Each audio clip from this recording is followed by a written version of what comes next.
한 주간의 이슈 자세히 짚어보도록 하겠습니다. 네, 이현종 문화일보 논설위원 계속 함께해 주시고요. 신은숙 변호사, 하재근 문화평론가 나오셨습니다. 안녕하십니까? 안녕하세요. 자, 첫 번째 주제부터 볼까요? 네, 역시 백종원 씨 얘기예요. 어제 국정감사장에 백종원 씨가 등장해서 사실 뭐지 우리 기자들도 되게 신기했거든요. 사실 국정감사가 관심을 못 받고 있었다라고 한다면 이 백종원 씨의 출연으로 상당히 관심을 모았다라고 볼 수 있는 건데요. 네.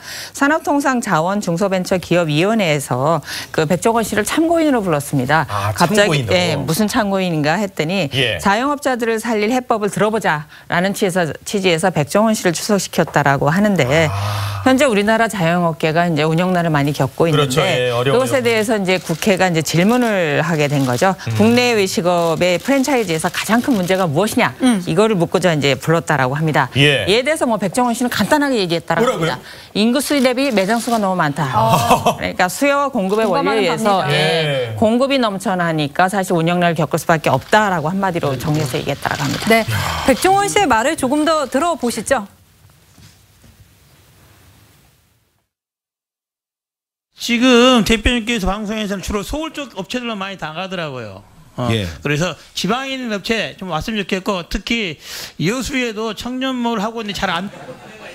거기 꼭 가겠습니다. 꼭 한번 오셔서. 이번에 대전에 한번 가보니까 정말 청년몰들이 이렇게 많은지 몰랐습니다. 힘들어하는지 모르고 그래서 가능하면 지방으로 많이 가려고 합니다. 여수에 꼭 꼭 방문해서 그 노하우 아니면 알려주세요. 제 맘대로는 안 되지만 방송국에서 별도로라도 꼭 한번 부탁드립니다. 네네네. 여수에 이용재 의원 지역구가 여수니까 아무래도 그렇죠.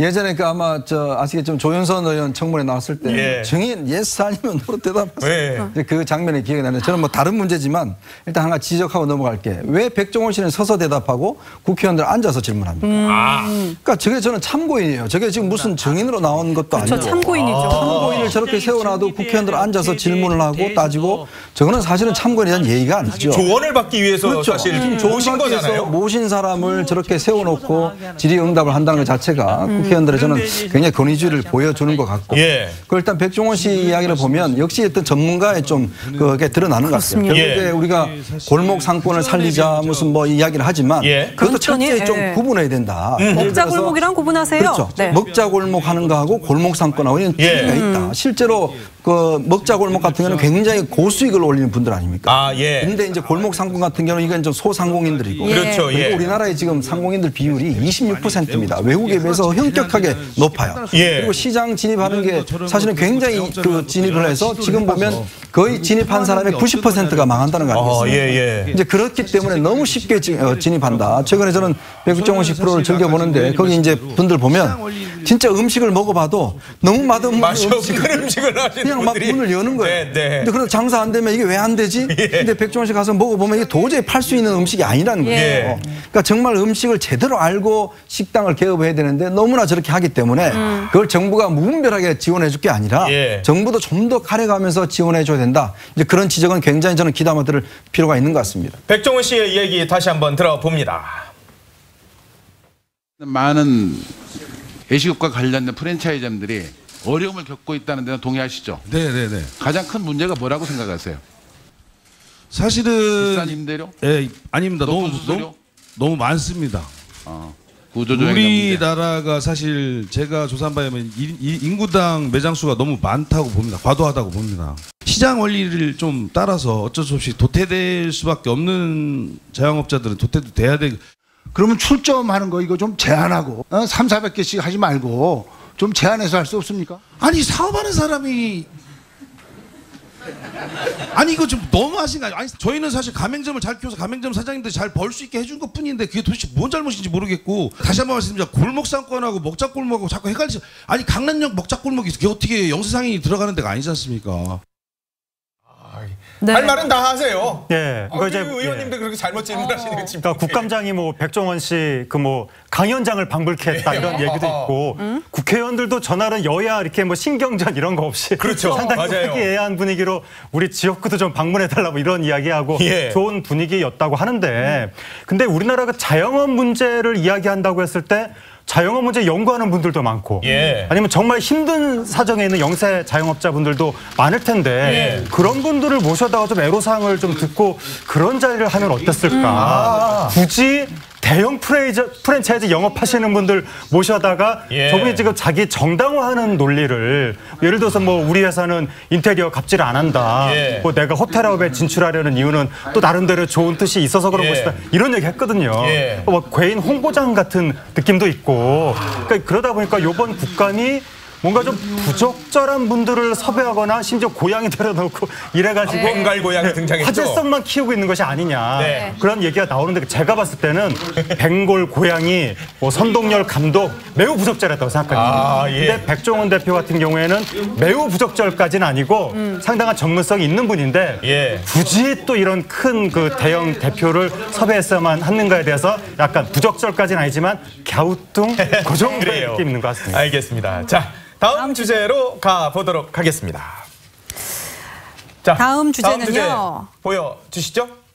네, 일부 사립 유치원 원장님들이요 아이들을 위해서 쓰는 교비를 갖다가 뭐 앞에도 이런 예가 있긴 했습니다. 뭐 명품 핸드복 사고 자기 사비를 쓰고 이런 경우가 있었는데 이번에는 성인 용품까지 샀다는. 아니 이건 진짜 너무하는 거 아니에요? 그렇습니다. 일단 더불어민주당 박용진 의원이 사실 이제 그동안 시도 교육감 교육청에서 이제 이 유치원을 상대로 해서 감사한 결과가 있어요. 그러니까 2013년부터 2017년까지 감사를 해서 그 중에서 이제 한 1,878개 사립 유치원 여기서 이제 비리가 5,900건을 이제 적발했다는 거죠. 그중에서 물론 뭐 개선되고 이런 한 것도 있겠지만 이게 사실은 전체를 전수조사한 거 아닙니다. 랜덤 조사를 했는데도 이 정도가 나온 거예요. 아 그래요? 왜냐하면 이제 유치원 같은 경우는 아무래도 이제 이게 사립 국공립 말고 사립 같은 경우는 정부 지원이 꽤 있거든요. 유치원 1인당 얼마 지원한다든지 꽤 있는데 문제는 그거를 정확하게 했던 유치원을 위해 써야 되는데 문제는 유치원 원장들이 뭐 자신의 어떤 개인적인 렌터카 비용으로 쓴다든지 명품백을 산다든지 뭐 심지어는 성인용품까지 사는 대로 이제 했다라는 거거든요. 이제 그래서 사실은 이제 이게 박용진 의원이 공개하는 그 세미나를 열려고 하는데 유치원 원장들이 뭐 들이닥쳐갖고 뭐 세미나도 못 열고 난리가 났습니다. 이제 이게 사실 어떤 면에서 빙산의 일각이에요. 왜냐하면 이게 전체를 조사한 게 아니라 일부를 공개했기 때문에 저는 더 이제 정말 참을 수 없는 게 뭐냐면 이게 공개가 되니까 이제 학부모들이 항의를 할 거 아니겠습니까? 근데 유치원 원장들이 아니 안 보내시는 안 보내지 마시고 오히려요? 뭐 이런 식으로 이제 한다는 거예요. 이제 그런 면에 비춰보니까 정말 유치원 원장분들 물론 고생하시는 분들도 있고 아이들 위해서 정말 힘들게 하시는 분도 있는데 문제는 이런 걸 공개 결과를 보니까 좀 상당히 분노감이 듭니다. 저 자료가 공개가 되니까 저도 당장에 서울 지역에는 어떤 사립 유치원이 지금 문제가 있나 한번 보게 되더라고요. 학부모들의 분노가 정말 들끓고 있습니다. 학부모들의 분노가 정말 들끓고 있는데요. 그 이유는 사실 이 교비라고 하는 것이 아이들을 위해서 사용이 되어야 되지 않습니까? 근데 이 아이들한테 사용이 되지 않고 이것이 이제 원장들의 개인적인 사용처로 이제 유용이 됐다라고 하는 건데 한 그 엄마 워킹맘이라고 하는 한 분은 이렇게 얘기를 했습니다. 내가 이런 부분에 대해서 비리를 문제 삼고 그다음에 유치원 측에 이제 어떤 정정을 요구하거나 요구하면 휴원하겠습니다. 이렇게 통지를 한다는 겁니다. 그러면 당장 그 피해가 가정으로 돌아온다는 거죠. 그러니까 다른 이제 워킹맘이 또 하는 마음은 그럽니다. 섣불리 행동해서 휴원한다고 하면 우리한테 피해가 오니까 좀 신중하게 대처할 필요가 있다라고 하는데 사실 이게 어머님들께서 어떤 집단 행동을 하는데 신중하게 대처할 일이 아니지 않습니까? 사실은 정확히 대처를 해서 정확한 비리를 밝혀내야 되는 부분인데 오히려 아이라는 부분을 볼모로 잡혀 있는 느낌이 들어서 정확히 대처를 하지 못하는 부분에 대해서 이제 학부모들이 화가 난 거죠. 그래서 현재 학부모들이 집단 행동을 해야 되는 것이 아닌가 이런 청원글이 올라오고 있다라고 하는데 현재로서는 내 아이한테 피해가 오지 않을까 부모들이 전전긍긍하고 아니 이 유치원들이나 유치원 원장님들이나 이분들 저기 처벌 못 해요? 처벌할 수 있죠. 왜냐하면 교비라든가 급식비라는 건 정확히 그 부분에만 지출이 되게 돼 있습니다. 그런데 이 부분을 갖고 유용을 하는데요. 유치원들이 어떤 형태로 유용을 하는가 봤더니 사실은 그 보험을 들게 돼 있지만 이게 만기 환급형이나 적금 형태로 들지 못하게 돼 있습니다. 실비보험처럼 월 얼마씩 지출해서 이제 보험을 들게 돼 있는데 그 이유는 만기 환급형하고 금액 차이가 많이 나기 때문이죠. 그런데 만기 환급형 보험을 들고 그다음 만기 환급을 받으면서 보험료는 지출비의 명목으로 넣는다라든가 방법을 다 쓰는군요. 급식비에 대해서 정확히 어떻게 지출을 해서 예를 들면 35,000원에 들었다면 이렇게 청구를 해야 되는데 그냥 5만 원 이렇게 해서 받고 있다라는 거죠. 그런 다음에 가장 문제인 것이 뭐냐면 학교 관련해서 교육업체에서 실제로 물건을 납품받습니다. 그런데 1,000만 원이면 납품받을 수 있는 걸 2,000만 원에 납품하게 하고 1,000만 원은 차명 계좌로 돌려받습니다. 이런 형태로 돈을 받고 있다라고 하는데 이건 엄연히 횡령입니다. 그러니까 엄격히 처벌해야 될 것으로 보입니다. 그래서 횡령죄로 처벌이 얼마든지 가능합니다. 네.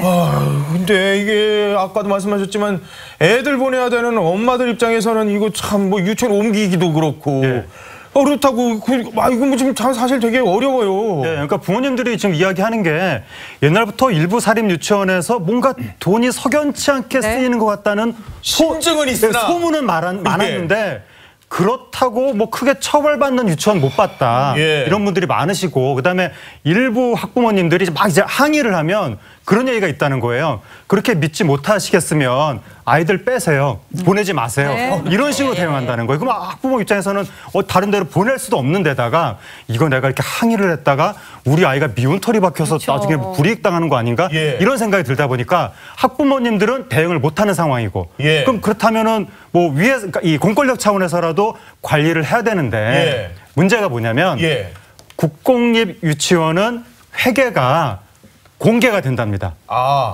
공개가 되는 게 당연하잖아요. 국가 지원 예산이 들어가니까. 사립 유치원은 그 국가 지원금이 들어가는데도 불구하고 공개가 안 된답니다. 이게 너무 놀라운 것이고 세금 들어가는데요. 세금이 들어가는데 너무 이상하잖아요. 왜냐하면 우리나라 그 공권력이 사립 유치원 눈치를 엄청 본답니다. 요번에도 막 그 국회의원 토론회 맞고 이런 거에서도 보듯이 굉장히 목소리가 센데 문제는 우리나라 선출직 공무원들이 사립 유치원들은 그 지역의 일종의 유지 같은 개념이라서 한 지역구당 뭐 최소 몇천 표는 왔다 갔다 한다 사립 유치원 때문에 그런 인식이 있어가지고 눈치만 슬슬 본다는 거죠. 그래서 아직까지도 사립 유치원의 회계를 공개하는 시스템을 만들지를 못했다. 이게 좀 황당한 것이고 일단 교육부에서 그런 시스템을 만들겠다라고 말은 하고 있는데 정말 제대로 만들 수 있을지 지금 감시를 해야 되는 상황입니다. 네. 유치원을 더 늘려주면 안 돼요? 정말 이게 참 명품백 하나 정말 안 사면 급식에 고기 몇 점 더 넣을 수 있잖아요. 근데 이제 그 사실은 제일 이제 지금 분노스러운 게 뭐냐면 결국 이게 애들한테 피해가 간다는 거거든요. 먹는 거 이런 거에 대해서 다 빼서 사실은 그걸 개인적으로 하는 거 아니겠습니까? 그래서 이제 자꾸 이제 국공립 유치원을 늘려야 된다는 이야기를 하고 사실 국공립 유치원은 신의 아들도 들어가기 힘들다는 거 아니에요? 그만큼 뭐 대기 숫자도 워낙 많고 하기 때문에 그렇죠. 여기 뭐 들어가기 위해서 뭐 굉장히 어려운데 문제는 이 어떤 그 유치원 교육을 정부가 전체가 다 떠안기에는 너무나 돈이 많이 든다는 거죠. 왜냐하면 지방자치단체에서 예를 들어서 부지 확보를 해야죠. 뭘 하려고 그러면 이게 뭐 수십억 들어갑니다. 예를 들어서 한 건물 하려면 뭐 부지 확보만 한 17억 원 정도 18억 원 이렇게 들어가니까 그걸 정부 차원에서 국공립 하기에는 예산 규모가 만만치 않죠.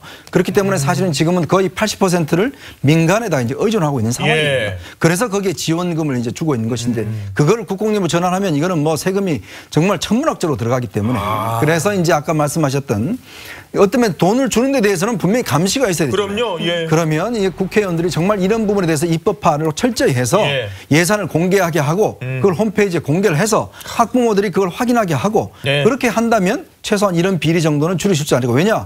돈 이만큼 받는데 애들 점심 때 이게 뭐 사과 한 조각밖에 안 나오고 뭐 두부 한 조각밖에 안 나오고 고기 한 점밖에 안 나온다. 그럼 학부모들이 가서 항의할 수 있잖아요. 그렇죠. 그런 거라도 좀 근거를 마련해 준다는 것이죠. 알겠습니다.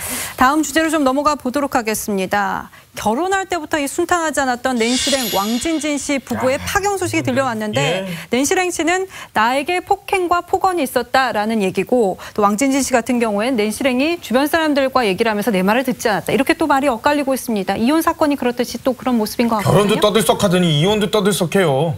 네, 맞습니다. 사실 그 두 사람의 이런 소식이 전달되는 부분에 대해서 사실 뭐 일반 시청자분들은 피로감이 사실 그렇죠. 맞아요. 두 사람이 사실 뭐 대단한 유명인이나 공인도 아닌 상태에서 이런 사생활을 일일이 저희가 전달을 받아야 되는가라는 부분이 있는데 이 두 커플은 결혼 전부터 현재 이혼하겠다고 이른 이 시기까지 여러 가지 문제가 있었습니다. 사실 결혼할 당시 그 부분에 봐서 왕진 씨가 성범죄로 이제 전자발찌 착용 부분 상당히 중대한 결함 부분이죠. 이런 부분이 있었고 뭐 그 왕진지 씨 말에 의하면 장자연 씨로부터 뭐 범죄 피해를 당했다는 편지를 받은 적이 있다. 예. 이런 부분에 발표가 있었고 무엇보다 결혼에 있어 치명적인 사유라고 할 수 있는 사실혼 관계가 있다는 다른 여성이 있었지 않습니까? 이런 부분이 이제 밝혀지는 등등해서 왕진지 씨의 사기 혐의가 이제 문제가 되고 있는데 이런 부분 때문에 사실은 여성들 입장에선 그렇죠. 내가 낸 실행이라면 사실 저런 남자하고 결혼을 했을까? 예. 유지할 수 있을까? 이런 부분에 대한 생각을 했는데 낸 실행이 그 부분을 다 묻고 사랑하니까 결혼하겠다. 네. 예. 이렇게 발표를 했지 않습니까? 근데 또다시 이제 이혼 문제가 이제 불거지면서 예. 두 사람이 결국 이제 올 것이 온 것은 아니냐 이런 의견이 이제 많다고 보여집니다. 변호사님, 근데 지금 이혼 소송까지는 모르겠습니다만 여하튼 이혼을 한다는 거를 공개적으로 밝힌 거 아니겠어요? 네. 근데 이혼을 하게 되면 이게 돈 문제가 얽혀 있는 것 같아요, 이분이.